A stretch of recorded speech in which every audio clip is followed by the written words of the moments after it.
কিন্তু বাংলায় রন্ধে রন্ধে যে দুর্নীতি ঢুকে গিয়েছে তৃণমূল কংগ্রেসের, সেই দুর্নীতি মুক্ত বাংলা কি করবে মাননীয় একটুও ভাবছেন না।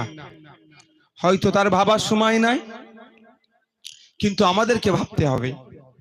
আমাদের বাংলা সম্প্রীতির বাংলা, ঐক্যের বাংলা, সৌহার্দ্যের বাংলা, এই বাংলা নিয়ে আমাদেরকে ভাবতে হবে আমাদের বাংলাকে কিভাবে এগিয়ে নিয়ে যাব।